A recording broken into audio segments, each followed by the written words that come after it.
Charles, we're back in Staten Island. It's been a little bit of a last-minute adjustment to the schedule. We were going to have a kind of a Hanukkah and Christmas special today, but we decided to trade places. Exactly. Well, it was announced at the last minute that there is another protest, rally kind of a thing happening here in Staten Island at Mac's Public House. So back we go. And we're actually approaching it from a slightly different direction than the last time you and I were together. And I just, for people who know Staten Island, right ahead of us on the right, you see 2 St. George. You see a sign there? And that's, I think, whatever this above-ground subway system here on Staten Island. Oh, yeah. I think that's one of the stops.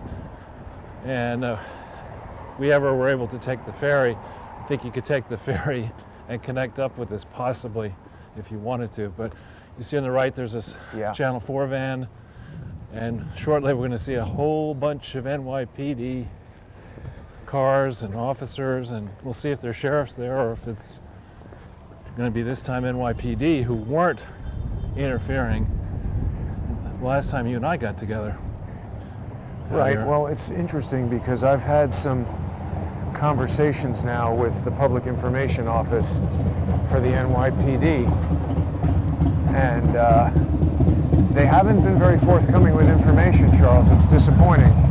No, but I asked them specifically about Andrew Cuomo's statements where he's outright accused Andrew Presti of assaulting 2 uniformed NYPD officers. When that was not the case, apparently. Correct. What we've heard is that they were plainclothes New York sheriffs. Do we have a speech happening here? I guess we're a bit early. I see Heshy right there. He's talking. I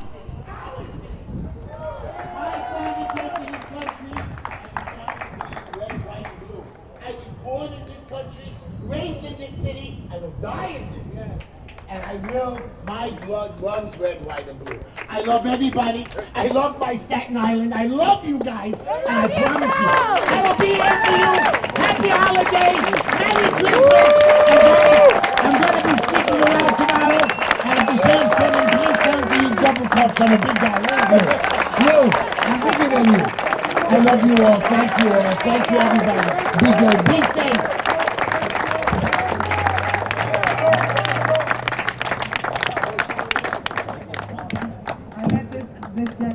A couple of months ago, and I am thrilled to call him now my friend and hopefully a colleague when he goes to the city council and I'm in Borough Hall. So everybody has you Tesla. All right, now I'm going to call back the man who started this all, the man who came to the aid of everyone to say, you know what, this is an autonomous zone. We are going to have to stand up for this area, and we're going to call it an autonomous zone.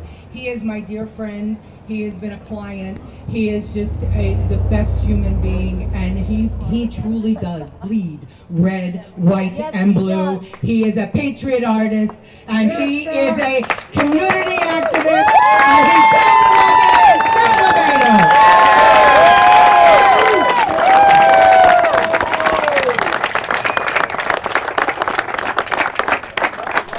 Very, very upset that Keith was cursing.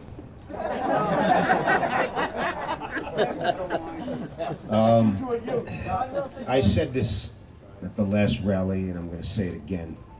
Patriotism is not just waving your flag on the 4th of July. This is patriotism. That's right. This is it. This, where you standing here right now, this is not Mac's Public House. This is the house of resistance. This is the house of resistance. And shame that there aren't more houses of resistance. I think they're going to start coming around. This is the house of resistance. This is your patriotic duty.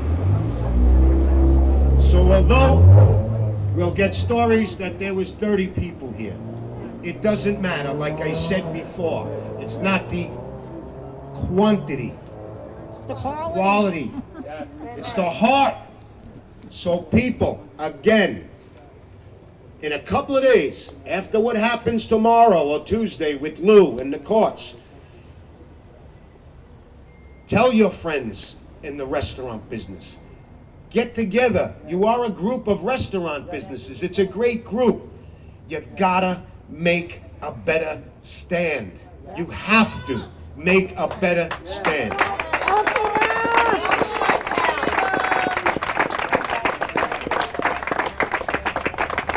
Thank you for coming out on this beautiful Sunday.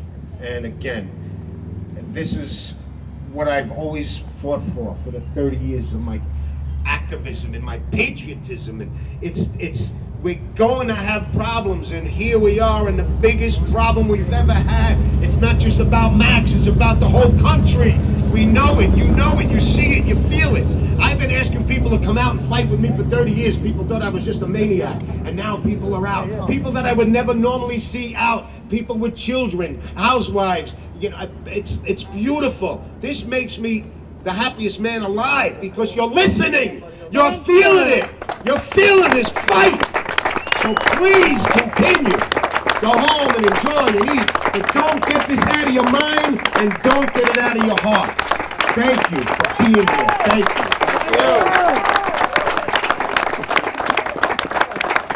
Okay, we're going to open it up to see if anybody else from the crowd has anything to say. And before I do, I just want to let you know that on December 16th, which is Wednesday at 3 p.m., there will be a rally for parents against the mandatory vaccines and also against the mandatory testing without children being there. It's going to be in front of the UFT, which is 4456 Amboy Road, and we want you all there. Bring an unwrapped gift for children because the restaurant employees who are now laid off need gifts for their kids for the Christmas trees. Also, remember, please, if you can, buy a gift card from a restaurant that can still cater, that can still give out outgoing food.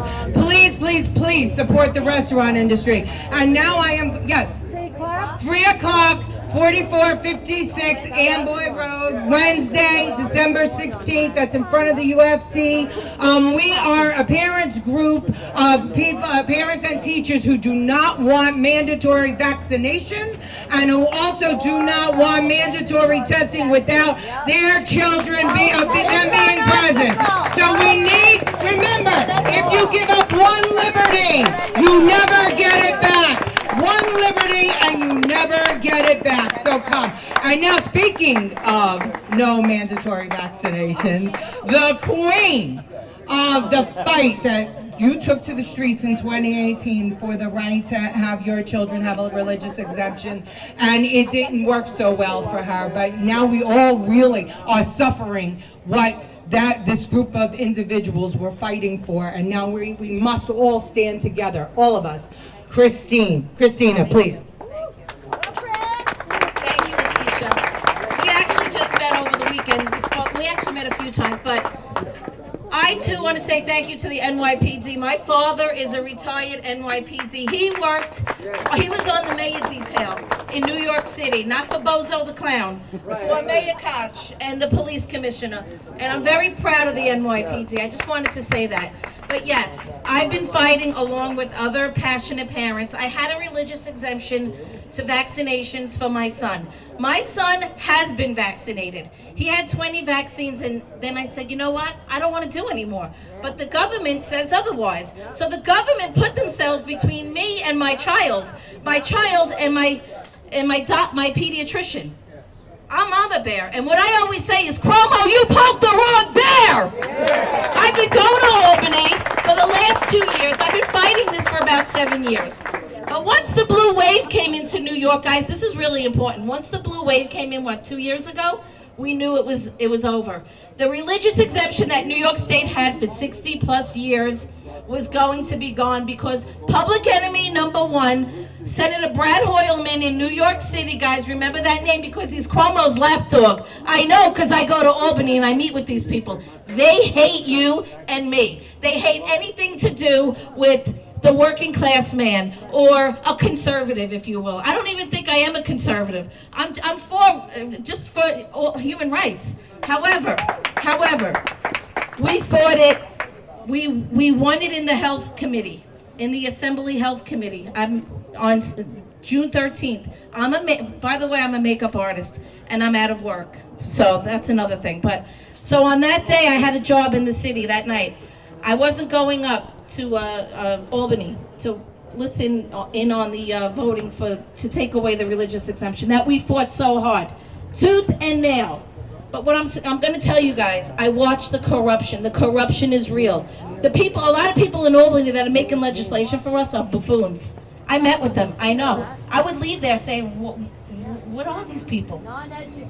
They are uneducated. We brought them the science. We brought them the literature about the vaccines. But on June 13, 2019, I stood outside the health committee, the assembly, and they voted. It was 13-13. We had it. But Carl Hasty, the Speaker of the House, because he's another Cuomo lapdog, strong-armed one of the members, called him right over. We watched the whole thing, and he then made the announcement that he's changing his vote and sending it to the floor, because once it goes to the floor, it's over, and they took it away. I drove up to Albany by myself that day, and then I had to drive to Manhattan to do a job, and I cried the whole way. And I felt I was grieving for a week. I was destroyed. My son out of school. 30,000 children are now out of school. Now everybody is facing with the corona vaccine. We said this was coming. First they came for the kids, and I want to say one other thing. Children will have, including the flu, which, by the way, does anybody know where the flu went? Where'd it go? Did it go on vacation?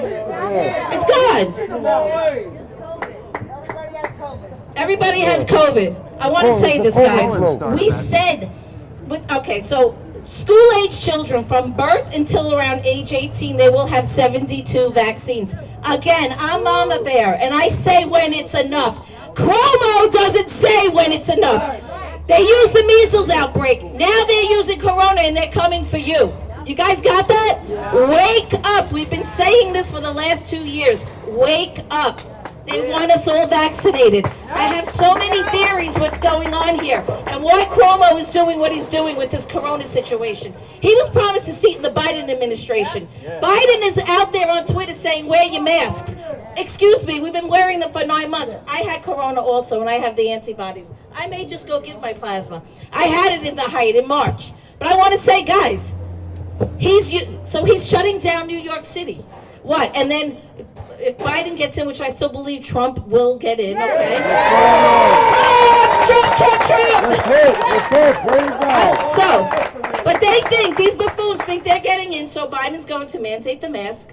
Cuomo shut down New York City, destroyed our businesses. My business, I haven't worked. They want us dependent on them. I don't think so. So they think that they'll mandate, I know, I'm going to give up the microphone. They'll mandate the masks. And because of the shutdown in New York City, they're going to say we killed the coronavirus, because the media is the enemy of the people. So they carried Biden on the campaign, and now they'll say, oh, the corona's gone because Biden's president. Biden got rid of it because Trump didn't do anything, right? So guys, listen, whether you offer vaccines or not, seriously, go for it, but just understand what you're injecting into your body. I'm not here to tell you about the science. You guys have to go out and do the research like I did. I wasn't born to know it. I just know that I'm never taking the injection. So I want to know, when they mandate Bill A11179, Linda Rosenthal in New York City just authored a bill A11179 to mandate the corona vaccine on every New York resident. Are they going to hold us down and make us take that vaccine? Can anybody tell me? Dershowitz says yes. What are we doing? What are they trying to do to us? I have been calling the legislators' offices. I met with Nicole. I had meetings with Nicole. She and I are friends again, but we worked everything out. But I want to know, Cusick's my assembly member. I want to know, what are you going to do to make me take that vaccine? You going to hold me down? Yeah, exactly. You going to make me carry papers that I'm not vaccinated? Is this Nazi Germany? What are we doing here? Have we not learned from history? Get out and take on the fight. Bill A11179. It's the bill to mandate the corona vaccine on every single New York state resident. I don't think so. Cuomo, I am not taking your vaccine. You got that? Thank you. I'm sorry, Christina was a little under the weather, so she was really calm today. Listen, you know, I disagree with Christina on my own self, right? I will take the vaccine. But the whole idea here is it's the choice. It's the ability to have a choice. Not negating what she said. She has a choice. I have a choice. We all have a choice. And that's what we're fighting for in this country. Choice. You can't give up one liberty. Ladies and gentlemen, I want to do one thing before we go. Just to make sure that all the media here sees that we did it and cannot say that we are anti-law enforcement. All together, please, a big I thank the NYPD. Everybody, thank you. Thank the NYPD. Thank you, law enforcement. Thank you, everyone, for being here today. You keep up the fight, and remember December 16th on Amboy Road, and buy those gift cards from your restaurants. Thank you all for being good patriots.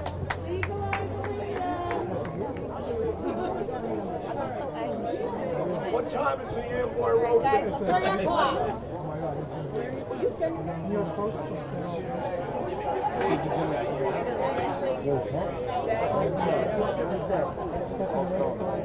I guess they must have started a bit earlier. Do you want to go over and talk to Heshy? Yeah, we will for sure. We're going to talk to everybody. So what do you think, Charles? I mean, it's a smaller turnout today than what we've seen on previous days. Peaceful. I mean, you and I have been to many BLM events where, I mean, it was nowhere near as calm and peaceful, and we're not here talking about advocating revolution. Or remember the one in Columbus Circle where that idiot Hawk Newsom got up there and said with his girlfriend or whatever, burn it down. Yeah, I'm not talking here about fixing things. I'm talking about burning the country down. Who couldn't be for that? Yeah, exactly. And you see, that's a charity. And lately in the news, I mean, you can't criticize BLM other than we're going to criticize BLM because it's a fraud.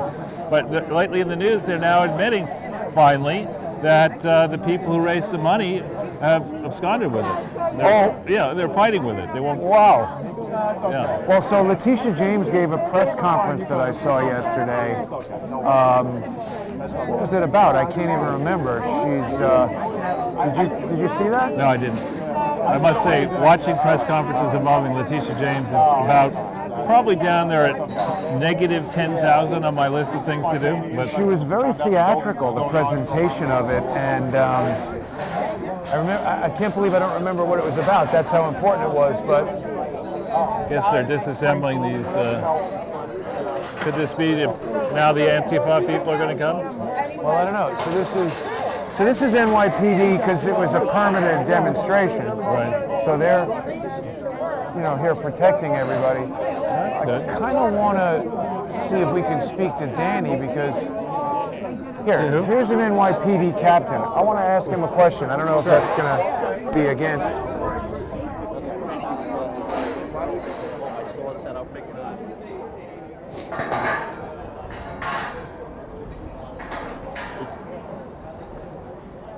Are you guys with the legal department? You're with the legal department, no? Are you guys legal department? No. Community affairs. Okay. So who was here? Is the guy in the white shirt a captain? Yes, sir. Excuse me, Captain. So when I speak to officers on the street, they tell me to contact the Public Information Office. When I contacted the Public Information Office, they told me to put my question into an email. Okay. When I emailed my question, they refused to answer it. So I need to reiterate the question. Governor Cuomo the other day in a press conference on Wednesday said that Danny Presti is, that he has assaulted 2 uniformed NYPD officers. It's my understanding that the arrest was effectuated by New York City sheriffs, not NYPD officers. So you confirm there were no NYPD involved. So the governor lied to the people of New York and the people of the world. I can tell you we've not effected arrest of anybody. That was from the sheriff's office. All right. Thank you very much, officer. Thank you, and stay safe, guys. You're doing great work. Thank you very much. So, Charles, there we go. We got a definitive answer from the NYPD that they were not involved in the arrest. Is that from a captain in the NYPD? You saw his name, which we won't repeat, but it's on it. Right. On tape That's there. a captain. we're given the decent runaround. souls. Remember the last time the people who were here were the sheriffs, and they were basically arrogant and insolent, making fun of the crowd. And you see the difference. These people are respectful. There's no violence. A lot of people standing up. I think a lot of, if not the individual officers that we're speaking to, there's a huge number of NYPD officers and family members of the NYPD who live on Staten Island. Sure. So I don't think they would appreciate abuse of members of this community. I don't know where those sheriffs are from, but that's a big deal. I think go ahead. people in our audience should understand, Charles, that Andrew Cuomo, when acting in his capacity as governor, has specific immunity from any kind of civil lawsuit. So defamation or whatever, Danny Presti cannot sue him. And when the governor makes a statement like that, what it does is it causes a lot of people who aren't directly familiar with this situation to think, oh, that guy's assaulting officers, I'm not going to support that. So this is from a few days ago. They've raised over $100,000 now, but for people who do support Max Pub, they should go to GoFundMe and send some money, because this is, I think the governor said that to reduce the financial support for Max Public House. And I really detest this type of lawfare when people who have the upper hand in some way try to use it against somebody like Danny, who they just lie. It's outrageous. Now here the cops are moving away. They've been here. That car's a little beat up, but they're moving off peacefully. Yep. I guess they were few guys are staying. Just here to guard the demonstration.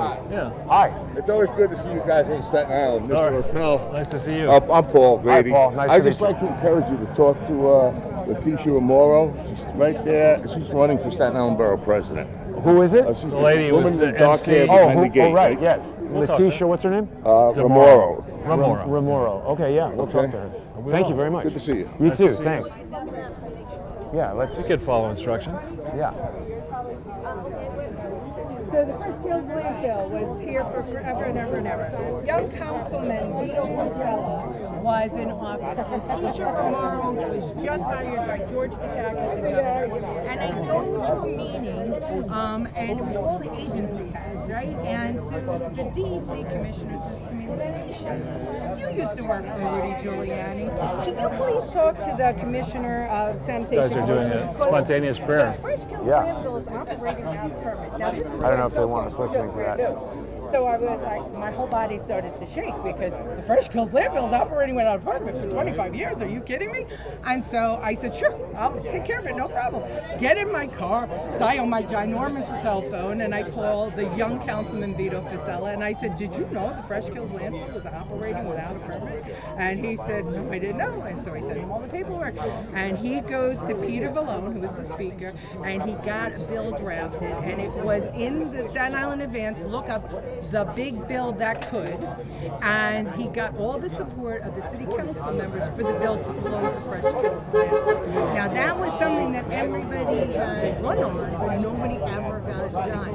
And what happened was that there was some negotiation, as politicians do, who was going to get the credit and who got upset. And so Guy Molinari orchestrated a bill by Eric Vitaliano, and then State Senator John Marcy to close We the could Fresh speak to Kills Scott on the while we're state. waiting. As you wish. And then Governor Pataki signed it, and that's how the Fresh Kills landfill. Hey, Scott, how are you? How you doing, Mike? Doing real well. So, I'm sure You're getting to be a stalker, but a good one. you know Charles Ortel, right? How are you, Charles? Nice to see you. Great work. Both fans of your artwork. People can go to scottlabido.com and purchase artwork. And also, we've already shown everybody where they can go. And it's a lot of stuff that I have on there is relevant to this. You know, the battle shirts, the resistance shirts. And again, I'm not plugging to make myself money so I can buy a yacht. You've already got one. 55. Right. I already got one. I don't have a pot to piss in. My money goes to charity, and my money goes to fight these battles, and it costs money. So that's why I ask people to buy my products, because that helps me continue. This costs money. You know, that rally I had in the city, Yeah, I'm sure that cost a we're lot. still $50,000 in the hole for that. Wow. So people should definitely go buy some artwork. Now, Scott, I just got some important I got an important statement from a captain at the NYPD. Hey, Heshy. So on Wednesday, Andrew Cuomo held a press conference where he falsely stated that Danny Presti had assaulted 2 uniformed NYPD.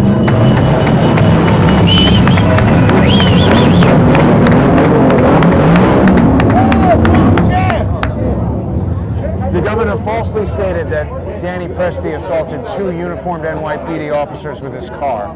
We see in the video they're plain clothes. Danny's testimony, they're plain clothes. I got to cut in. They were sheriff's deputies. They were not NYPD. And it's a shame that these poor sheriffs are being used as pawns and Gestapo by the mayor and the governor. And it's a shame that they have to do that. And they're not supposed to be doing that. That's not the sheriff's job. It's not supposed to be Navy SEAL ops with them. They don't have the training for that. The NYPD, they're sick that they are doing this. Sick over it. Well, not only that, the governor is lying.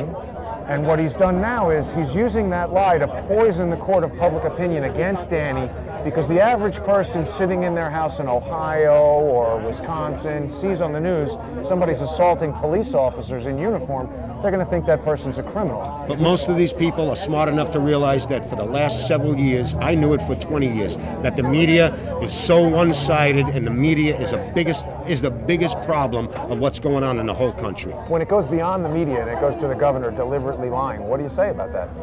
It's just obvious. I mean, I'm not going to step back and be shocked. I mean, he's lying about everything, and he's wrong about everything. The Senate, our state Senate, needs to get together and have a session. One man cannot dictate these rules by himself. They have to have discourse and conversation. So I'm upset that the Senate, this whole state, they're our representatives. Get to session now and work something out fairly. It's about fairness. You heard the numbers, 1.43% it spreads in the virus. The virus spreads in a restaurant. But at home, it's 74%. Are you understanding that number? And when people need to socialize and come out for a burger and a beer, they can't do it. They're going to do it at home where there are no regulations and no restrictions and no safety procedures. He's wrong across the board. It's just a bigger picture. And I can't say more about the case with this thing with the sheriffs. It was just the biggest setup and the biggest cover-up the city's ever seen and the state has ever seen. And that's all going to come to light as things progress. I saw a new piece of video that shows the officer who they allege had both of his legs broken and shows him running. Yes. So how could he run with 2 broken legs? Nothing has come out that he broke his legs. He ran to the car. I hope he's okay. I don't want anybody hurt. I don't care if it was a bad guy who, fell and cracked his head open. I'd go over and, it's human nature. But it's just part of the setup and the cover-up. You probably know this because I know you're a very well-informed guy, but the governor, he's got immunity from civil claims for anything that he does in his capacity as governor. So even if he knowingly lies to smear Danny and to defame him, Danny can't take any legal action against that. It's a bleeping shame. And that's what this fight is all about. It's bigger than Danny's place. It's bigger than Mac's place. It's a whole bigger picture. Look at how they get away with it. They, on the left, I hate that it has to be brought to that separation, but it is. The media defends every action that these Democrats do. Every single action, including Biden and his son right now. And go on and on. Hillary Clinton, it's mind-boggling. But the people, the giant is woke, and they know that the media is the biggest enemy. I'm talking the 93% of the media on that side, not you. What about Scott Libido for mayor? When's that happening? I keep getting asked more and more to do it, and I'm on the cusp because as an activist, an underground activist per se, I get to do a lot more things that I wouldn't be able to do, and it's a bigger picture now. It's become about the whole of America and not just the city, even though this is my city.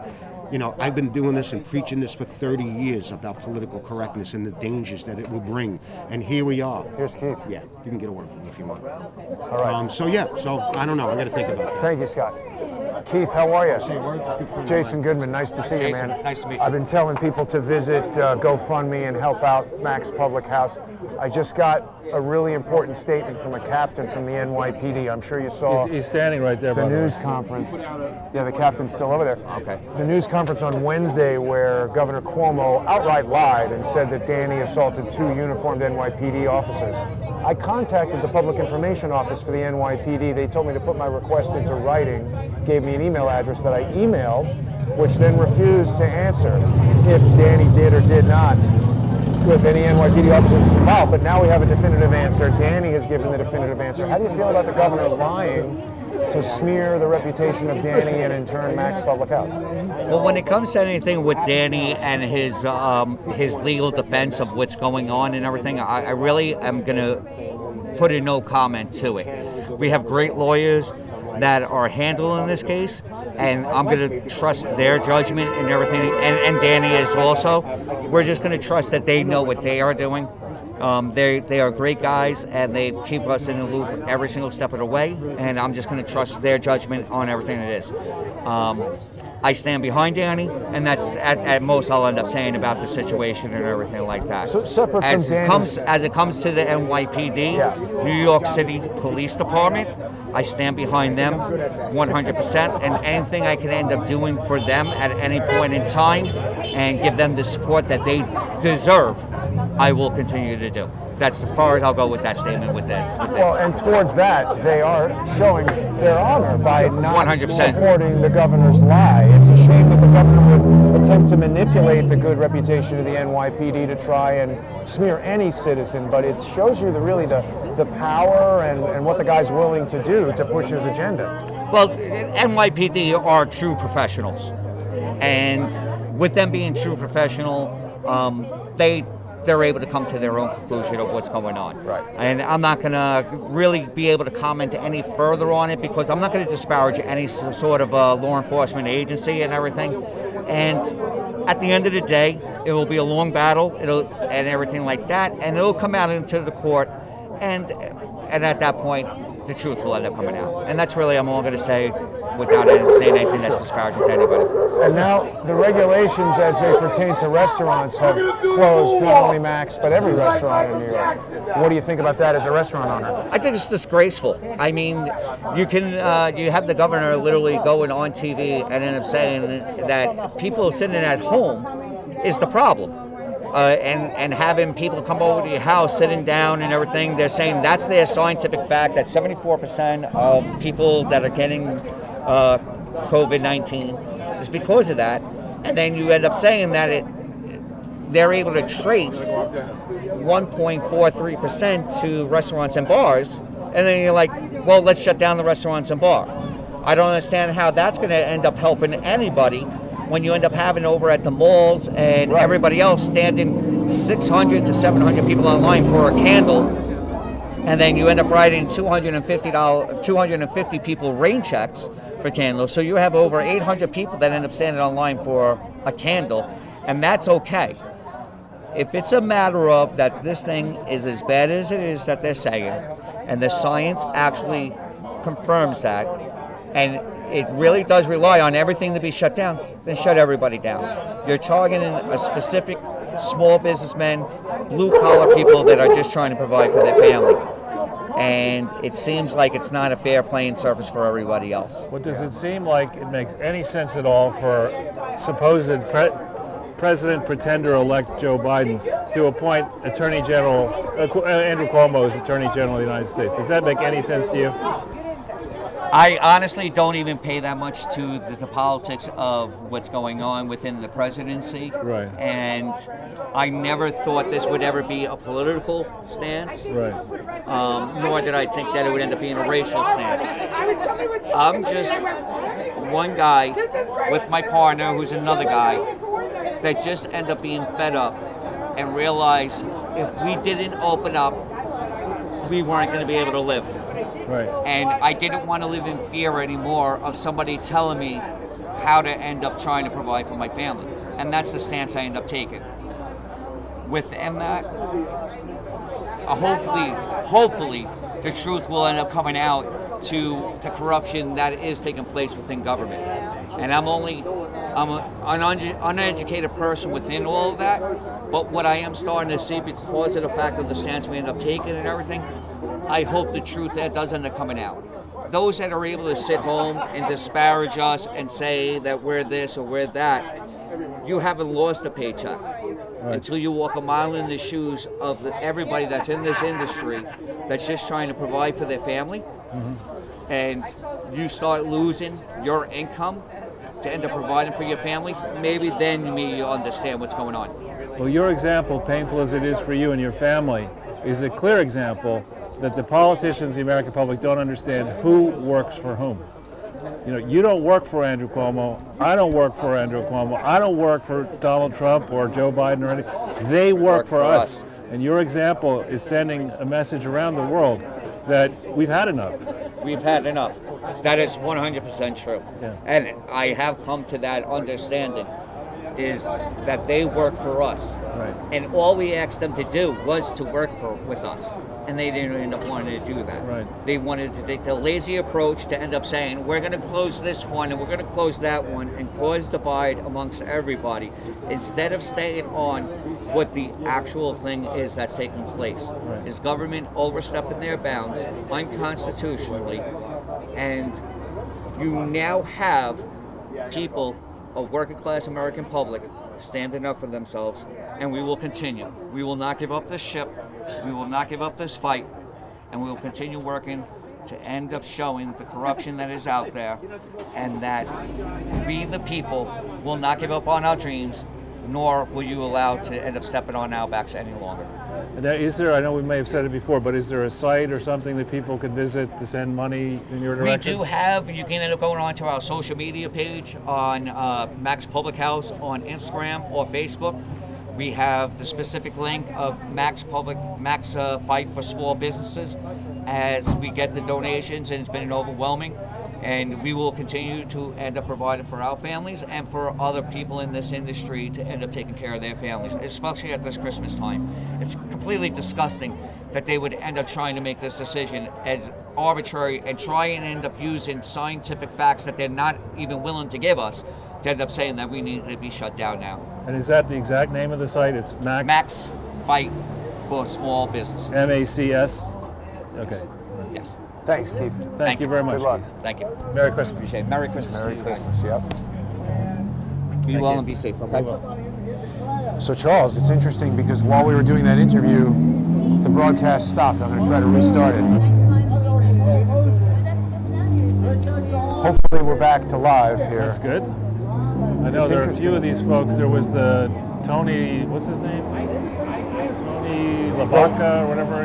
He was right next to us. For Johnny a second. Tobacco was Johnny there, Tobacco, yeah, but we missed him. he pulled out. I saw him leaving. So I guess it's not really as large of a, I don't know if this is going to start a new live stream or what. Hopefully it'll come back here. Good. This one was more spontaneous, I think, than the previous one. There was not a lot of advance notice or planning. We only found out about it last night. Right. We were originally going to have a Heshi, Hanukkah, and Christmas special today, but this was a good thing for us to come out and see. NYPD is still down the end of the block there. There's just a few people here, Charles. Maybe what we'll do is the rest of this can be a little bit of a walk around here in Staten Island. So that As you wish. Get We an do want idea to of- talk to this lady. Yeah, absolutely. So.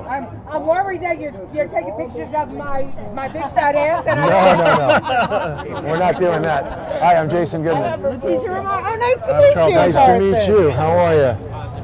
I know I send you press stuff, but I don't think that we've ever met in person. No, nice to meet you. How are you? So you're not concerned about the vaccine. You're going to feel safer taking the vaccine. Well, I think that I'm going to be in the last group to take the vaccine because I have antibodies. I had COVID already. But then why do you need a vaccine? Well, I don't think I do. So I think that I would be in the last group to take it. But I wouldn't be concerned. I take my flu shot every year because it makes sense for me. But there is, I think that people have a right to say I don't want to take a vaccine. I don't think that my body will react well to it, or I don't trust it. And that's part of what being an American is having liberty. We don't live in communist China. We don't live in Russia. So every time we give up a liberty, we're never going to get it back. And so while I appreciate all these people, saying we have to have mandates for masks and mandates for vaccine, well, I'm sorry, but we have tuberculosis coming up. We have leprosy coming up. We're inside the homeless community in California really? Holy that they're cow. finding. So we're giving up our rights for a virus that has a 98% recovery rate, and for me, I wouldn't give up one right for anything. Nevertheless, one that has a 98% recovery rate. Yeah. Okay. So perfect timing. These people are just coming back from D.C. Yeah. And, see, no more bullshit. That's great. Nice flag. That's pretty funny.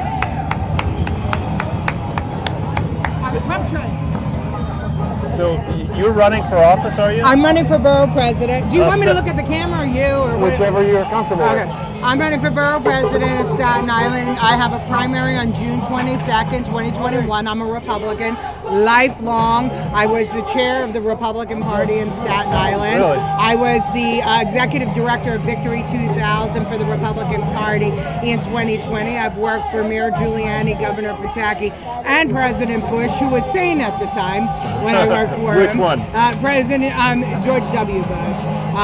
So I am a true blue Republican, and I'm someone who believes that we need to preserve our rights and our freedom in America, because there's a reason that people are swimming rivers and literally risking their lives to come to this country, because this country is the country where you can live free.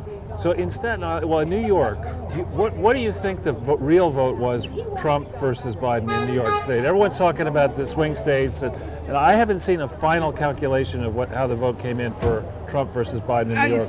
So everything that I saw was about 45% for Trump in New York versus Biden, and in New York City, better than 25%, which is really unheard of, because usually, even an aggressive conservative campaign in New York City will get about 17% of the vote only, and he got over 25% of the vote. So that just shows me that people were really responding to his message, and that's why I do believe that there has been fraud in this election. And listen, I witnessed it firsthand when I was the county chair in Staten Island. We had an incident where some ballots appeared out of nowhere in a Democrat primary, and at the time I looked at my Republican commissioner and I said, well, if they could do that to each other, then they can do that to us. So you need to do something about this. And he introduced a policy that there would be, when paper ballots were in the holding room, there would be two lock shoes, one that the Republicans had a key to, one that the Democrats had a key to. So you had to open both together. So that you had to have that, and the administrators were the only two that had those keys. And that was adopted citywide, and that was used this year, as it is used every year, that there are now paper ballots in the Board of Elections. That should be adopted everywhere. I'm not saying, listen, there's always an opportunity for somebody to do something wrong. We'd like to believe that people more often take the opportunities to do the right thing, but we know that there are those that do the wrong thing. As I said, 40% increase in homicide during the lockdown. So I think that's something that all of the states and cities should take a look at. So the most recent vote total for New York State that I've seen has 80% tabulated. 80%. It hasn't moved off 80% in weeks. How come they can't get 100% by now? Yeah, you know, because they were not ready for all of that paper. And New York is a little different than other states. There are challenges going on right now. Claudia Tenney has a challenge. There's a couple of races in Congress that has a challenge. And what New York allows for is that paper ballots are only counted in a close election, right? They're ultimately counted at the end, and they're separated, and it says, you know, absentee ballots, affidavit ballots, so on. So when there's paper ballots and there is a lockdown, as there was in the city and New York State for all the paper ballots, then you get to go through them one at a time, authenticate the signatures, challenge them at the Board of Elections as they're open. Because the Claudia Tenney race and a couple of others are still not finished, that's why you see 80%. Well, because that's 80% statewide, but I had heard that I live in New York County, Manhattan, that it's only 60% of the vote counted there in New York, which city? That I'm not up on. I have to tell you the truth. I'm not aware of that. I know that they counted a lot of the contentious races in Brooklyn already, and they called those races Vito. Fasella? No, not Vito Fasella. I'm sorry. Vito Bruno was running for state senate, and he was very close. And there was also in the 46th Assembly District, I think, too, and of course Nicole's race against Max. That was a contentious race, and so I know those were counted, but I don't know about the rest. So when was the last time that a Republican won borough president in Staten Island? Oh, currently we have a borough president that's a Republican, and previous to that, as a matter of fact, the Republicans have been sitting in Borough Hall since 1994. So if you beat this primary person, and you think you've got a good shot? Oh, I absolutely have a good shot. I think, you know, listen, and I don't know who all my opponents are going to be, but I could say one thing for certain. I have great affection for all of our elected officials in Staten Island, and I just have different tools in my belt than most of the other elected officials, mainly because I've been a small businesswoman, not once but twice. I had my first business when I was 21. I had a restaurant in the South Shore of Staten Island, so I know what it is to mortgage a house, to provide a service and employ people. And I know how difficult that is, and out of that is why I ran why I went into government, and I wound up working for Giuliani, Pataki, and then Bush. And then ultimately, I worked in the Battery Park City Authority. I helped it recover after 9/11, and during Sandy, I was the chair. Thank you, very welcome. During Sandy, I was the chairwoman for Community Board 1, and I organized all the community boards to help the East Shore. So I know what emergencies look like. I know what budgets look like, and I know what land planning looks like. And these are the things that are very important for a borough president. These are tools that they need in order to be successful. So I'm going to put those to work. I'm a lifelong New Yorker, and I know what idiocy looks like, and that's de Blasio and that's Cuomo, and we got to get rid of these people. I agree, and you know, de Blasio is leaving, thankfully. Thank God. But Cuomo's thrown himself a birthday fundraiser, so that means he's getting ready for the 4th re-election. That is just shameful. It's absolutely shameful. So I say it again, Governor Cuomo, donate that money to the restaurant industry. Thank you very much. Thank you. Unfortunately, Danny just stepped out while we were talking. He's on his way there with Scott somewhere. Are they gone for the day? I think so, yeah. I would have loved to have spoken to him there for a moment. To Scott and Danny? Yeah. All right, let me see. No, that's all right. They're gone. That's fine. We'll talk to them next time. But thanks for speaking with us. What was your impression of Rudy Giuliani when you worked for him? Oh, I loved Rudy Giuliani. He's the toughest mayor that we ever had. And he was, you know, no BS. He knew what he had to do to recover this city, and he did it, and no apologies. You know, and he didn't care what people called him. And that, I think you need to have guts when you're in a difficult position, and Rudy always had guts. Well, good luck to you. Good luck. My pleasure. Thank you very, very, very much. No, thank you. Thank you. Well, I didn't want to interrupt the conversation, Charles, but we missed Danny leaving. I think it's important that he knows what the NYPD told us with regard. Hi. Where are you guys from? My name is Jason Goodman. Got a show called Crowdsource the Truth. Okay. Nice to meet you. My name is Pastor Casali. Ah, Pastor Casali. Nice to meet you. How are you? All right, and we. This is Charles Ortel. Hi. My pleasure. And God has been good. I tell you the truth. We've been looking for a place. We used to hold services on the beach gateway. And we came here yesterday to meet John Tobacco, and I met him a couple of weeks ago. I was at the other rally they were here, and So I got to speak to him then, and he said, "Would you come and bless our place?" I says, "Okay," not knowing that he got in touch with the other pastor, Pastor Chris. Okay, that was coming down to see him yesterday. So I texted him. I says, "The pastor that's coming down to see you, we're building the church together." He says, "Really?" So why don't you come down? I came down as well, of course. I called Chris. We came down together, and they opened the room for us in the back. And social distancing. They've got a room back there for about 50 people. And it's going to be next week. It's going to be all sheetrock. They're putting heaters up and everything, and we're going to have our services back there. Of course, we're going to practice social distancing, and it's amazing how God works, That's fantastic. So we support them, support him, and we support this gentleman next door, Max, and it's a shame what I think is going on with him. It's just wrong, See, they're destroying the small businesses. They're destroying the mom and pop businesses. And the problem is, you want to keep Lowe's in business. You want to keep ShopRite in business. Target, You want to Amazon. keep Target in business. Of course, yes, Amazon, yes. All these places, the little mom and pop stores you want to take out. We dealt with that alone, just with these big businesses when they first started coming into practice, and they were closing the little shops in Brooklyn and in Staten Island. This has been going on for a while. Well, now they're really put an emphasis on closing these little mom and pop shops that we live by. This is our neighborhood. We need them. Right. Sometimes I'd rather go to the corner store that's convenient than I have to go down 3 blocks away or a mile away to go get whatever. There's a store that I shop in my neighborhood that I go to. I'm not going to go to ShopRite. He's right on the corner, 3 blocks away from me. I'm going to go to him. Well, and not only that, Why these gotta are go to members of the ShopRite? community that They're members rely of the on. community. Yes, we rely on their produce and what they have. So it's a shame that they're trying to close. It's like they're just locking them out of the box. It's not fair. And this whole Corona thing, you can forget it. I have a whole different view on all that. I know it's political. It's very real, but it's very political. It's about control, and this is what they're doing. They're controlling everything. See how they? Yes. Hey, what's up? Here's the Trump guy. Here's the all right. I didn't realize you were doing No, that's okay. Totally all right. We'll talk later. Yeah, and they, and what they're doing is, they're just closing everything down. And it's a shame what they're doing. It's not supposed to be like this. We're supposed to be together as a community, as a people. Not about control. That's what Corona is doing. It's control. We're not negative. We all know that.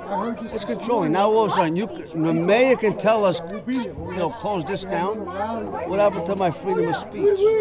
What happened to my right to religion? What happened to that? Okay, it's separation of church and state, not state and church. Church and state. Church having the right to worship God. Church having the right to freedom of speech. It's separation of church and state. They got it mixed up. They want to put state first. It's church and state. We have our God-given right to worship God. This is why how the land was established. How is Christmas going to be different for your congregation this year? It's not going to be that different because I personally tell them, enjoy your Christmas, have a blessed time, have as many people as you want, enjoy your Christmas. Whether you want to wear masks or not, that's up to you. Whether you want to keep 10 people in your house or not, I'm not. If I could have 30 people in my house, I'm going to have 30 people. You want to come and get me? Come and get me. This is what I'm going to have. It's my freedom. This is my right. You're not going to take my right away. And that's just how I feel. How could you limit people's lives? How could you say you could only have 10 people? Only 5 people. Seems arbitrary, right? They tell us to listen to the science, but then they never really actually show us any scientific evidence to back that. White is right. And what's his name? Fauci is always fumbling. He's always, he can't get it right. Wear masks, don't wear masks. Wearing masks, no, not wearing masks. No, what is it? Get the science right. I believe in science. I believe science is a theory, just like a lot of things, just a theory. But science, there are real facts. But our fact is in Jesus Christ. It's in God. He created the world. He created the universe. God created everything. We know that. That's just a fact, whether you believe it or not. It's what I believe. So I'm not gonna. I'll follow science to a degree, but more than that, nobody's got it right. So far, I've been good. I've been everywhere. Everywhere on Staten Island. Everywhere in Brooklyn. Everywhere. Thank God I got tested 3 times. I've been around people that had it. I don't have it. So I can't pinpoint what it is and why it is. All I just know, I don't want to say God is good to me and not those that didn't have it, but God has been good to me, or, whatever. And those that did get it, it's a shame that they did. Okay, but all I know is I've been good. And I've been tested. I've been, they couldn't find, I don't have it. And it was the That's test what I where mean when God is good for me. they shoved the Q-tip in your nose? Yes, I did all three. I did both of them. The one that go all the way up, and the one that they just go a little bit, the SARS, which is like the real quick one. They give you it right there, and the other one is 3 days. It takes like 3 days later that they mail it to you. But they text it to me. Doesn't it seem strange to you that if they say people standing just less than 6 feet apart, they could transmit it, but yet they practically have to tickle your brain to detect it? Right. How does that work? It doesn't make sense. How can I sit in a restaurant? What makes it right that I could sit in a restaurant, people again sitting at the other side of the table, but I got to wear a mask to go to a bathroom? Right. Or, what's the difference? I still can't comprehend this whole thing. It doesn't make any sense to me. Or that or that there's COVID inside the building with HVAC equipment, but in that kind of a thing, there's no COVID in there because they don't like to be outside. It's airborne. Yeah, it's nuts. Right? I think it's airborne, from what I know. If it's airborne, then everybody's taking a chance. No matter if I open that door, it could go in. It'll go right in. So what stops it? It's amazing. Pastor, do you have a Christmas message for our audience? Do I have a Christmas message? Yes. Keep the faith. Trust in the Lord. The Bible says Jesus was born on Christmas Day. Not really Christmas Day. I don't want to get into the whole sermon. He was actually born in September. Not if they get into all that. But anyway, Christmas message is trust in the Lord Jesus Christ. He's the gift giver. Worship the gift, and not the people and the gifts. Worship the gift giver, who is Jesus Christ. Thank you, Pastor. Thank you. Good luck to you. Have a good Christmas. I appreciate that. Thank you. Merry guys. Christmas. Thank you. Good to meet you. Very good to meet you. There's a lot of nice This people guy here over in wanted Staten to say Island. hi. Hey. I don't want to do an interview. I don't Okay. Hi. We'll just say hello. Definitely want to say hello. The interview with Tina. I saw you guys. Oh, yeah. You were guys down by Rockefeller Center. Yep. And, we appreciate. You want to get me on there? I'll get it. Yeah, sure. There we go. Hey, how you doing? I'm over here down by Max. We're showing them support.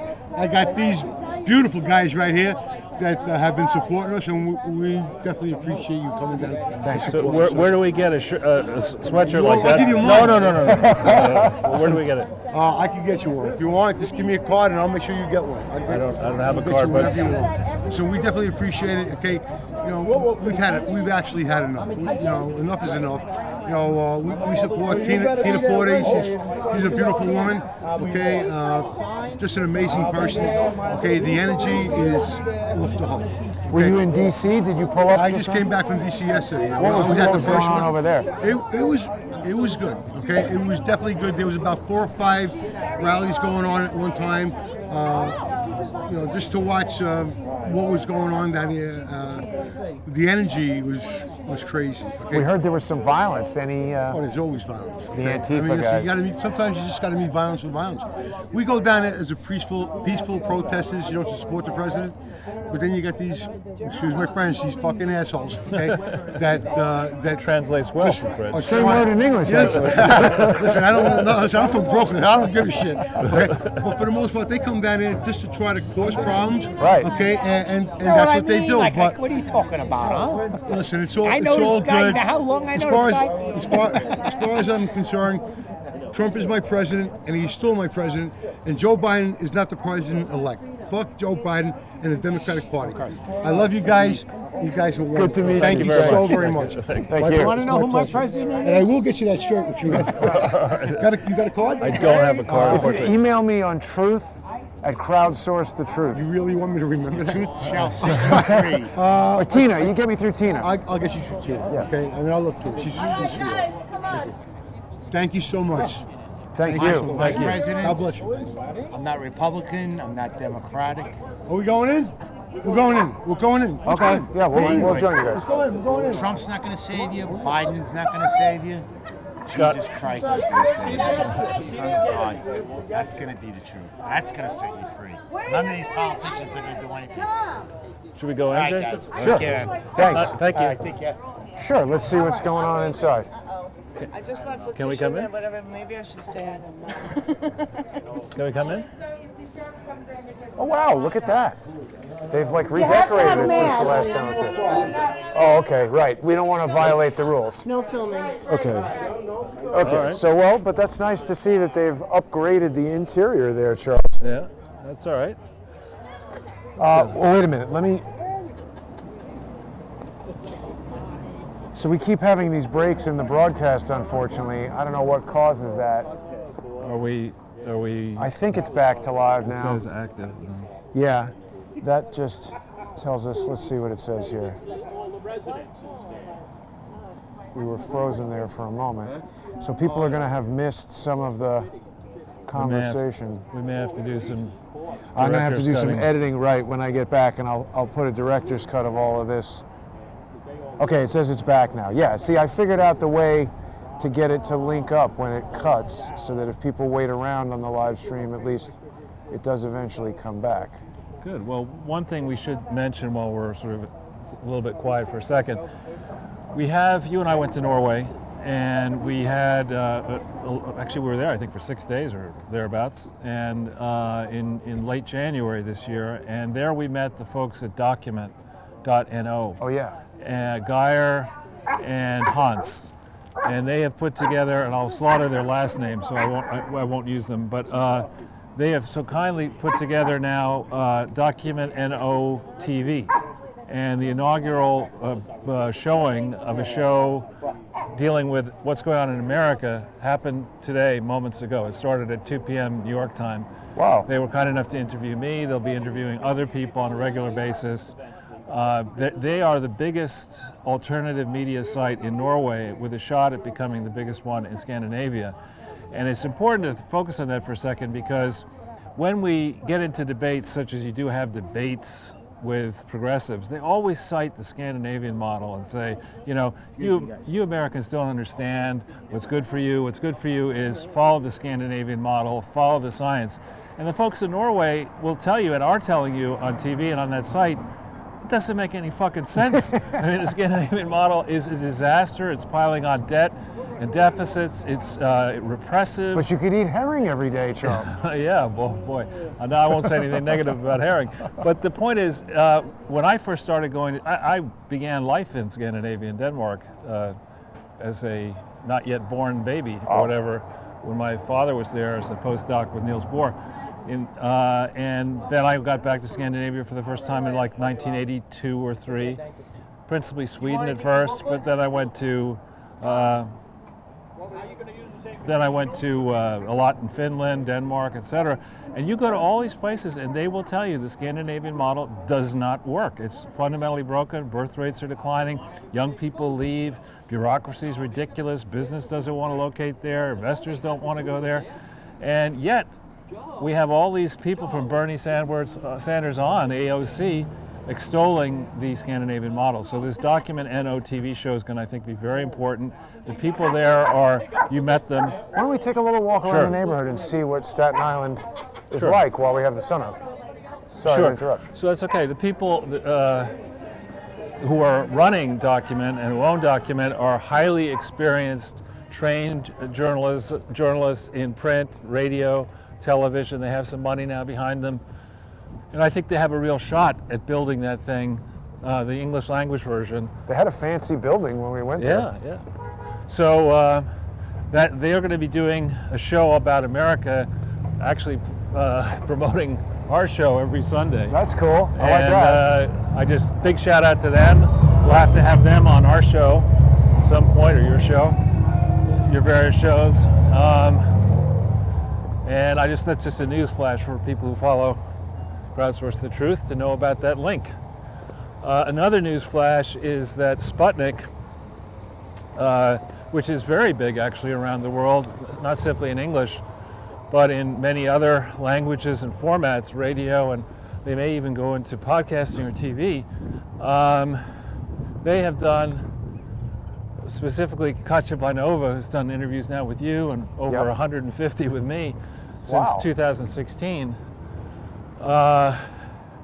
does really fantastic work, Katja. I mean, she Yeah. gives me a bunch of questions, or you a bunch of questions, but then she also weaves in a lot of other links and topics, and she's a very skilled analyst and writer. Technically, she's a historian by training, so you're not dealing with a 22-year-old. No, she speaks English very well, and she's really not smart. to mention a bunch of other languages.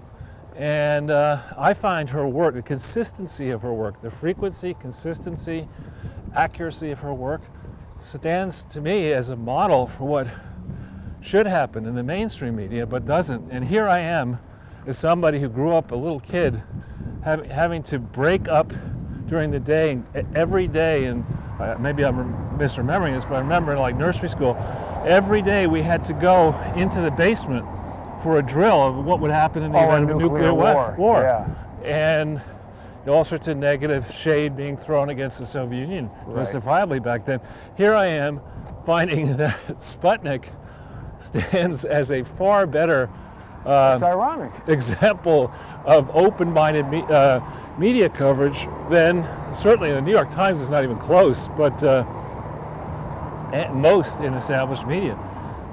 And what's also interesting, frankly, is that we've talked about many, many topics in the interviews I've done with her, but really we spread this debate or this explanation about what's going on in so many countries. It's not necessarily a fight between right and left. It's a fight more between nationalism, respectful nationalism, not fascism, respectful nationalism, and globalism, unregulated globalism.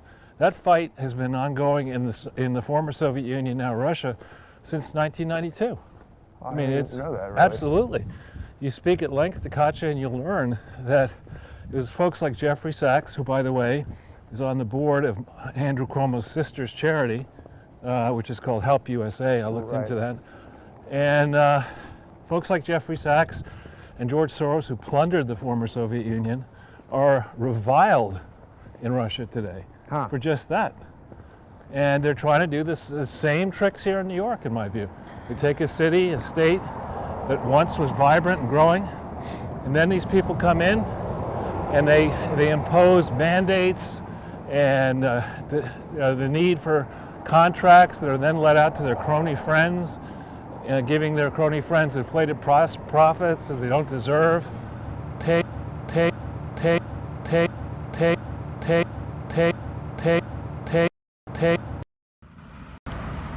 So that's interesting.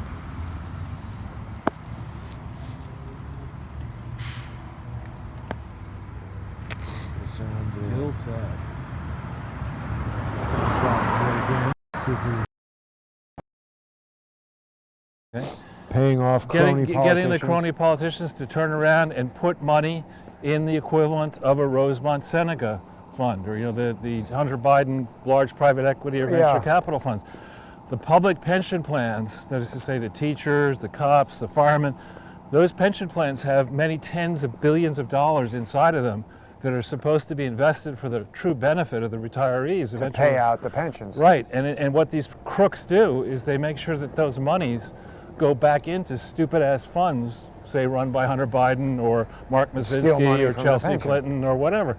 It's the oldest trick in the book. Wow. And the same concerns that I think I have and you have here in America are concerns shared by the folks in Norway and Scandinavia. Don't they have the largest? One of the largest, yep. What is it again? It's called Sovereign Wealth Fund. Sovereign. And again, socialism, as I think it was Margaret Thatcher said, socialism works well until you run out of other people's money. Right. And we've run out of other people's money. We really have. A fact that will become plainly evident as soon, perhaps, as Monday in the stock market. Now, what about the electors voting on Monday? Is that true, or is that just stuff that? Well, that's what we're hearing all these different things. In theory, they're supposed to. They're supposed to meet in their respective 50 states of Washington, D.C. You want to just turn around and go back, or? Well, I mean, should we look around this neighborhood a little bit? I think it's interesting for people to see what's going on Staten Island and see how different it is than Manhattan. But Charles, look, here's another CBD store right here. CBD capital. Who knew the capital of CBD was right here in Staten Island? No, but that's like the name, Staple Street Capital or whatever. It's a leveraged buyout fund, Yes. CBD Capital. So this is Richmond Avenue, which I think is a major thoroughfare in Staten Island. We've got Sotheby's shop. Oh, wow. Well, Realty, right. Pretty fancy BMW up ahead. Right. So, well, the Sovereign Wealth Fund, I mean, everybody Norway, is yeah. always robbing these pensions. It's what, what's his name, Maxwell did. Robert Maxwell robbed the pension. well, yeah, so when you are when your business is finding good investments, that is a fancy car. Yeah, it's an this is a new, I think M8 maybe, or, yeah, it's an M8. What would one of those go for? Well over 100,000, probably more than 150,000 for the convertible. M8, and it's just here with nobody looking at it?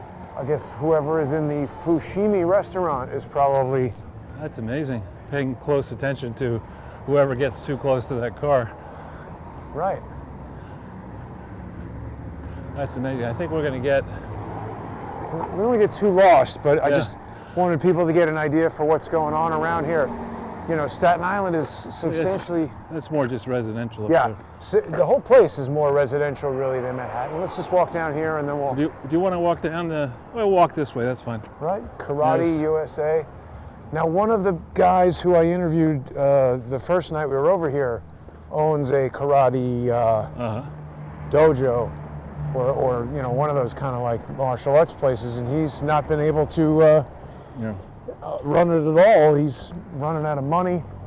But just going back on your thread on the Sovereign Wealth Fund. So the Norwegian experiment with socialism, crazy socialism, was made possible by a number of factors. One, they have tremendous hydroelectric and other energy resources that many countries do not have, and they have a small population. So in a period where the price of energy for a long time went up and up and up, they were able to accumulate a gigantic pile of money, which went into their sovereign wealth fund. And then nobody has been checking until recently closely enough what actually where those funds went.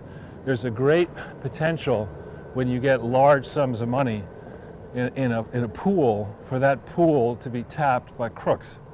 And then when the people who are supposed to be running it discover, if they ever do discover they've been cheated, they don't necessarily want to admit it because it implicates them. So the Scandinavian model in Norway, I would argue, didn't work at all. It was made to look as if it worked because they had this big cushion. And similarly in the United States, the crony capital approach that has been in wide use since about 1988, it seems to work because we don't have a sovereign wealth fund, but we until soon have had the ability to print dollars. Just run printing presses and say that the money that comes out of the printing presses is actually valuable. And we may or may not be able to retain that right going forward, particularly if Dunderhead, President Bite Me, or Vice President Bite Me, turns out to be the one who gets sworn in on January 20th at noon, 2021.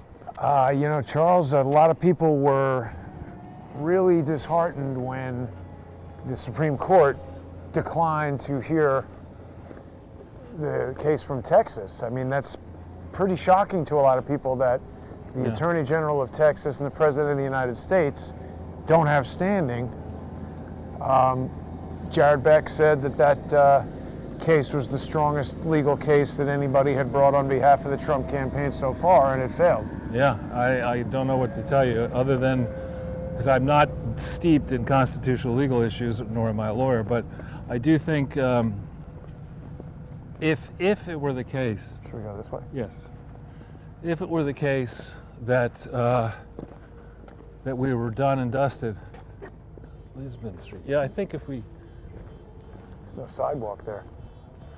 If it were the case that Trump were done and dusted, I don't think you would have had the rallies that we had on Saturday. I don't think you would have Trump tweeting out, "We have not yet begun to fight." I don't think you'd let General Michael Flynn go and Maria Bartiromo. I don't think Fox would let General Michael Flynn go Yeah. on Maria Bartiromo and say what he said supposedly this morning, that the Americans know that the result is not just and it won't stand. So I think a lot could play out here. My understanding is they will vote tomorrow inside their states, and their duty is to certify that the vote for the electors is lawful. With everything that we know, this evidence, if the respective people in charge of certifying in every location have not even bothered to check the evidence, but nonetheless certify that these are lawful, true, and accurate, they're committing a crime, I think, when they make that statement across state lines, which is, I think, the game or the angle that the Trump team may be playing. They're looking they're expecting false certifications to be made, and then they will contest those through January 6th, 2021. That's the date where the certificates of ascertainment, that's what that's what it's called when you certify, those are sent to DC and other places by the 23rd of December, and then they have to be opened in a joint session of the Senate and the House on the 6th and counted. And there we wonder, does either person have 270 legal votes, electoral college votes? If they do not, which is possible, and would ultimately be determined through back and forth fighting at multiple court levels, if they do not, then the House would meet, the joint session would divide into two. House representatives would, there you have the... Well, I was going to say, when pigs fly, Charles, something will happen. Their pigs are flying right there at the corner house barbecue. Well, he's winged. He's not exactly flying. Looks pretty good. Oh, there's a lone motorcycle. The barbecue place does look good, yeah. I bet you it's very good. Probably not too good for any diet that you might be on. But it does look like a quality place. It's like a fun place. And then you can fall out of the barbecue place, get on the subway, go to the ferry. What is St. George that it's talking about? It's, I think, either end. Tottenville is one end of the island and St. George is the other. I forget where the ferry is. I'm sure people in the comments who know Staten Island would probably be able to tell us. This does, I mean, it's a pleasure to be out here, and this does mark, I think, for me, the second time that I've been out here in less than 4 weeks, following a period of maybe 50 years between times that I was last out here. But I mean, people get a little bit of an idea. It's substantially different than Manhattan. And I mean, you know, this is Staten Island. We've seen a lot of people coming out to support Max. Yeah, let's go over there and just look at the. The chain that I was going down here is a chain that imagines that Donald Trump has the gumption to fight hard and the support to fight hard through the 6th and afterwards to the 20th. There's another chain where people come to him and say, whether it's his wife or his kids or others come to him and say, look, you know, you can fight and fight and fight, and we like your fighting, but you're not going to win. And this is costing money, it's costing the country, and don't you think it's time to give up? I mean, there are going to be those speeches that are going to come full-throated editorials, and I'm sure today in the Sunday talk shows, morons on Chris Wallace's show and others are all going to be saying that the president's lost his mind and he just needs to stop. He's spoiled and he needs to stop. Well, that's all they've been saying, though. Well, but now they're faced with them actually admitting that Hunter Biden is under investigation, and nobody is seeming to say, now, wait a minute, how did that get missed a month ago? Yeah, it's disgraceful. I mean, in that case, I mean, it's the contrast between what Politico and Axios and CNN and the Times are saying now versus what they were saying then, is just so stunning. It's polar opposites. They said with great disdain, it's Russian propaganda, disinformation, don't listen to it, it's crap. Now they're saying, well, actually there are 4 investigations and subpoenas, and it sure looks to me, and that's kind of the inspiration for part of the inspiration for your poster, the art department's beautiful poster, is that here we have an election where Donald Trump probably did win an overwhelming majority, a landslide victory of the lawful votes, and instead it's just Obama and Biden trading places. Right. That's all it is. And Biden probably, if he is confirmed, which he may be, hope not, will be pushed out very rapidly by Kamala Harris. That's a truly scary prospect, Charles. Yeah. You still have people circling around? Yeah, we're heading right back down towards Max over here. I think it was, as you said, an impromptu, kind of a smaller thing. I'm going to try to coordinate with Heshy and see if we can get the Hanukkah and Christmas special going, Sure. maybe for Wednesday, but it's supposed to snow, I think, a lot on Wednesday. We could slap on our cross-country skis. Or get a big Santa outfit or something. In my case, it wow, would be big. look at this vehicle. Yeah. Is that a Chevelle? I don't know. You would know. But, This is like a muscle car here. And here we have the autonomous zone. Interesting. Right, so that's Max. That declared itself an autonomous zone, but they didn't really, the cops didn't go for that. That looks like it's probably very fast going straight. It is. Did it say? Buck I'm pretty sure that's a Chevelle. Cuomo. And SS, yeah. like original clean ones of that, I think you'd be shocked how much one of those is worth. Those classic American muscle cars. But yeah. So on the Hunter Biden stuff, right. I think it's important to point out that what Hunter was doing, likely, with James, with his father, with Chris Heinz and the others, is not dissimilar from what Doug Band, in my view, was doing with the Clinton Global Initiative and the Clinton Foundation and Teneo. What they do is they organize entities or supposed entities that are separate and apart from politicians who can move levers of power. And they arrange for those entities to receive payments. You could call it whatever you want. You could call it a contribution, you could call it an investment, you could call it a loan. The fact is, it's a bribe. You know, in the world that I lived in, I think in the world that you lived in entertainment, you don't get gifts. I mean, there's robust competition for any good deal. Right. And you don't come along and say, all right, I've got a country that's notoriously challenging to deal with, China. They operate not only in Chinese, but multiple dialects of that language. There are all sorts of competing interests. There's the communists, there's the military, there's the business people, there are the Taiwanese, there are others. And I think what I'll do is I'll get a crackhead and I'll give him $3 billion to invest around the world. How could that go wrong? That's not something you do in the real world of investing. It's evidently what you do every day, all day long in the sad world of government, that you would take a sad sack like Hunter Biden and let him hire a headhunter or whatever he did to find this guy, Tony Bobolinsky, Mr. Bob Bobolinsky, if you remember that song. Yeah. He's good, Tony Bobolinsky. Yeah, he's got a spine, that's for sure. But here's the mainstream media. They just say, well, if Joe Biden says he's proud of his son after the news comes to the subpoena, that means he must be doing everything right. I mean, that was a pretty direct question that guy asked him, and Biden just didn't answer it. Well, get used to that if he's president. If Don Jr. was under indictment and Trump just said, oh, I'm proud of him, they would be nonstop yelling about cover-ups and... Sure. Or what about the allegations made about, what's that woman who met at Trump Tower with Don Jr.? Natalia Veselnitskaya. Right. Oh yeah, that's what I wanted to ask you about. Bill Browder, Charles. He's a pretty huge... Are we down this way? I don't remember. I think it's... You're having the same problem that I have when I come here, which I have no idea where anything is. Well, let's look down here. I think it might be right. I don't think it's right near here because I think it's one up from... Well, that's okay. We could still keep walking around a little bit. Eventually But we'll find it. I mean, Bill Browder, Charles. Putin called him out. Bad dude.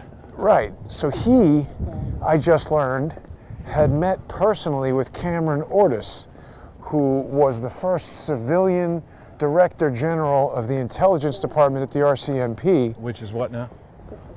Well, so people understand. The RCMP is the Royal Canadian Mounted Police, the basically Canadian equivalent of the FBI. Dudley Do-Right and all that.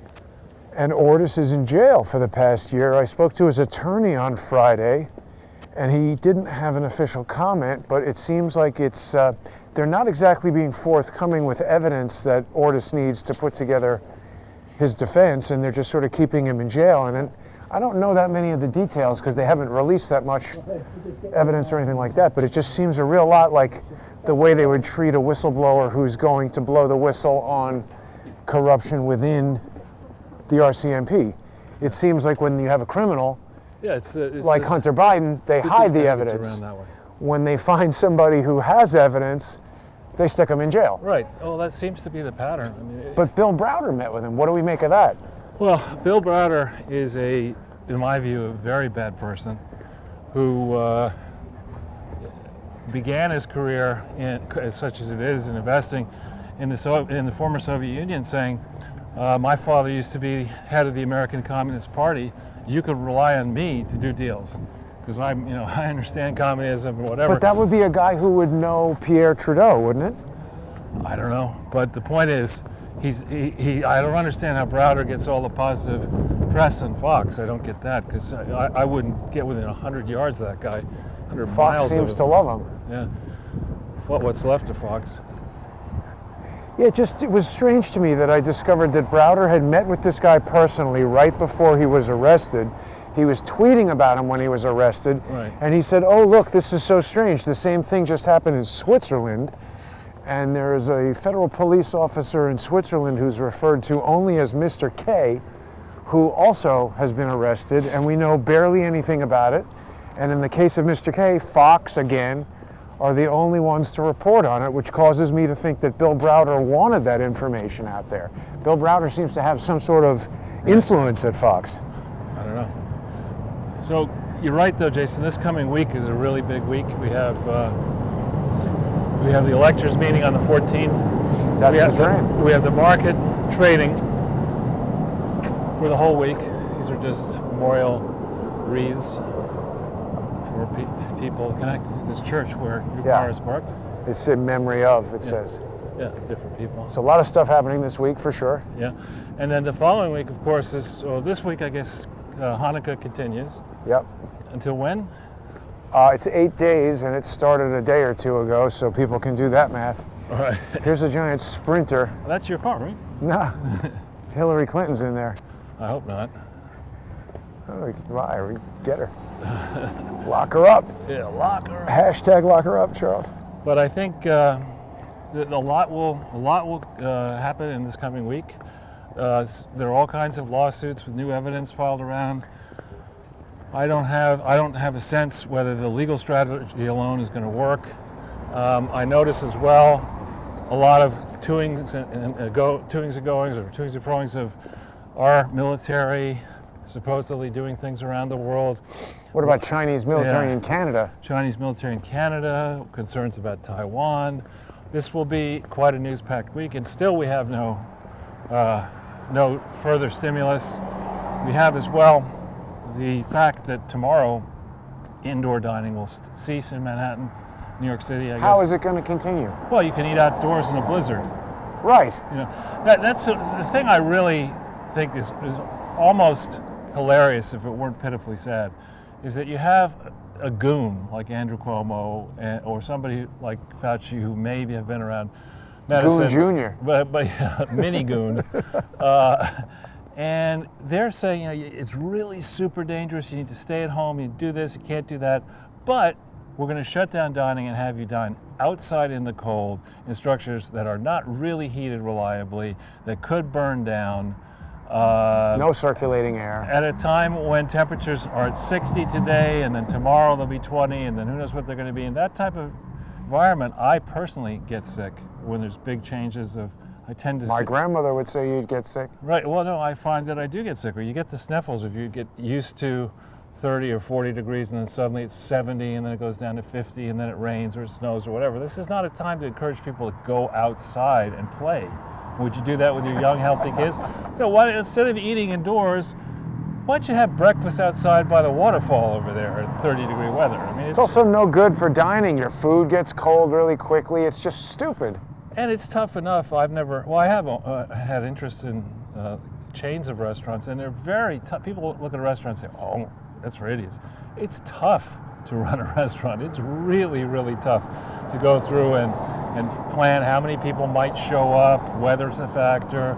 Holidays are a factor. You get the food, you think it's going to be quality, it's not. You send it back. You have to change this on the menu. That people don't show up. Or they Well, do and from show day to day, they're changing the rules. If you have a bunch of food there and then they close you down, then it goes bad, you lose money. And it's not like you earn 100% of rate of return on your capital in the restaurant business. Margins are thin, rates of return are low. There's all the paperwork issues. There's the issues in places that enforce the laws of got to make sure you only have legal employees working in your restaurant. The great temptation. What's that guy? That's the mini motorcycle gang. I don't know what that is. What is he saying? Good for you? He said, "This one's for you," and he did a wheelie. Okay, there you go. Maybe they know us and know we don't like the wheelie gang. That's all right. It's fine. Or maybe they're trying to encourage it.